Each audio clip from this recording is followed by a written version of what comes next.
Cena has also been making the media rounds. He was on Joe Rogan's podcast, and he was a lot more laid back than he is in pretty much any other interview he does where he sounds like a robot. The Rogan one I'm not even done with. It was like 2 hours long. I'm probably halfway through it. I mean, there's really nothing of any great news value to dive into. I just think it's been a mostly enjoyable listen so far. He's got an hour-long one dropping tomorrow with Chris Van Vliet, which should be good. But it's the interview he did with Bill Simmons that made headlines. Really for these two things. First, he claimed that he actually wanted to work a full WWE calendar this year, 220 dates, but that the company told him they only needed him for 36. This is what he said. The plan originally was to do a full year. This goes to show my ignorance of the business. I wanted to do 220 dates. Just take the year off from everything, hop on a bus, do a full WWE calendar, and totally say goodbye. Thank goodness the business isn't like that anymore. I would be done. They only needed me for 36. He did end up acting during the year. He said a full-time schedule would have been too ambitious. He said, I did too many jobs. I was in Budapest, flying to Indy, do Indy, fly back, land, go film, doing that until post-WrestleMania. Back and forth to Morocco, Budapest, all these crazy places that were not easy commutes. You think you can do it. Oh, I'll sleep on the plane. You don't. It doesn't happen. Then you get upside down and you're super fatigued. I threaded the needle just enough. If he offered to do a full schedule and WWE said they only needed him for 36 dates, they're out of their fucking minds. Especially now when it would have been great near the end of this run to have him around for promos before the match with AJ Styles at Crown Jewel and before the match with Gunther next weekend. The dates they did have him for, it was mostly sellouts everywhere they went. At least meet in the middle and maybe double the number of dates that he ended up doing. I mean, they're out of their minds if they turn that down. Again, maybe he's just kind of explaining it the wrong way. I just find it incredibly difficult to believe that he was offering, hey, I'll do whatever you need me for. And they were like, nah, we just need you for 36. We're good. How did they even arrive at that number? It's crazy. And 220 dates, by the way, would have been nuts for him at his age. I don't even know that they ran 220 dates this year, not with the main roster. They don't do house shows the way they used to. They scaled back a lot, and they're going to scale back even more next year. 220 dates, I mean, there's no way John Cena would have survived that without getting hurt. I think that would have been a bad idea. And look, there is something to be said for keeping your attractions special, right? If Brock Lesnar worked 220 dates a year, if Roman Reigns worked 220 dates a year, they would not feel as special.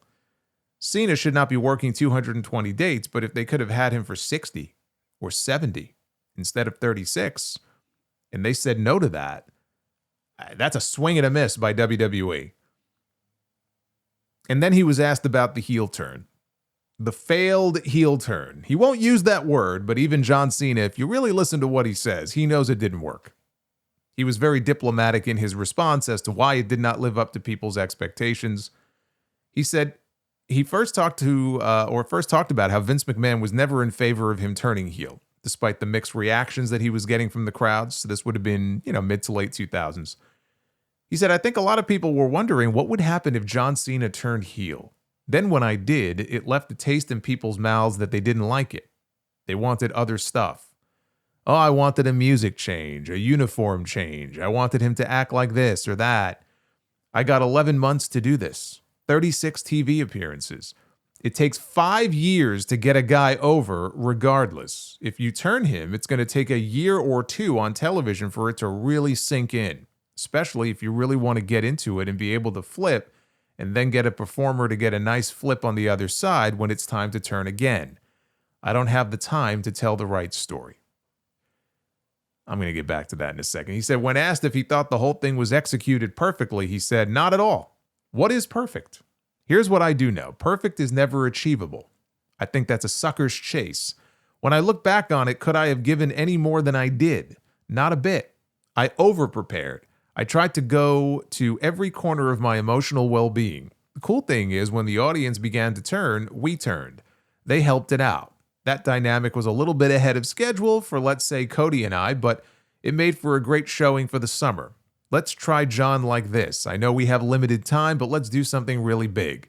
Okay, it didn't work. Didn't mean that I didn't give it my all. First of all, the idea that it takes 5 years for someone to get over is ludicrous. Unless he's talking about only at the very most elite level.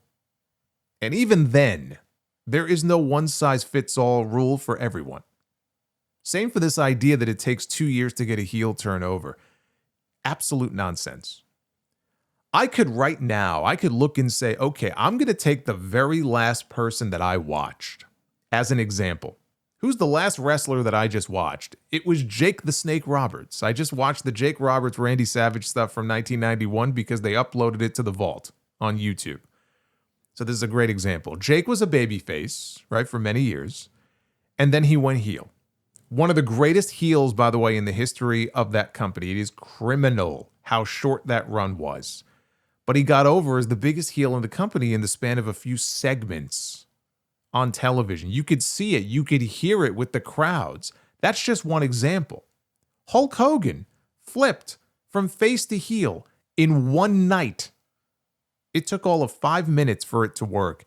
And you could tell by all the fucking garbage that was littered in the ring as he was trying to talk when the match was over at Bash at the Beach. It took 5 minutes for it to work, and he had the numbers to back it up. So I would love to know by what metric or metrics John Cena would define that. I wish Bill Simmons would have pressed him on that because that's the kind of inside baseball stuff I would really find interesting in an interview like this.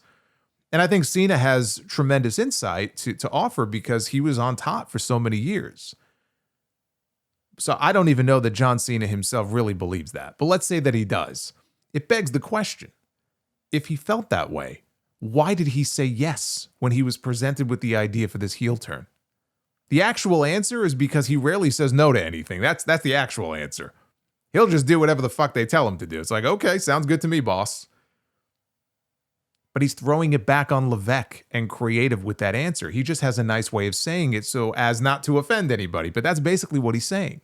It wasn't my idea. I was presented with this idea, and we're like, sure, let's give it a shot, right? It wasn't my idea. I just didn't have enough time to tell the story the right way. And he's not wrong on that. The blame rests primarily on the shoulders of the chief content officer. He's the one who takes credit for coming up with the idea.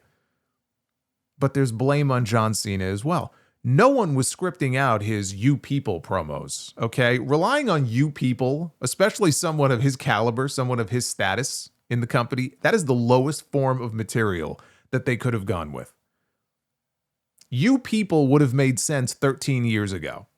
"You people" does not make a lick of sense in 2025. The best shot they had was that losing streak. He went 6 years without winning a singles match on television in this company. He would dip in and dip out. 6 fucking years went by without him winning a singles match. And now all of a sudden he's back for his final year and he's this close to the very end. And he grows desperate to win number 17. His ambition consumes him.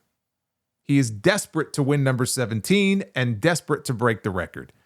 If they wanted it to make any sense, that should have been the story. But let's be honest, okay?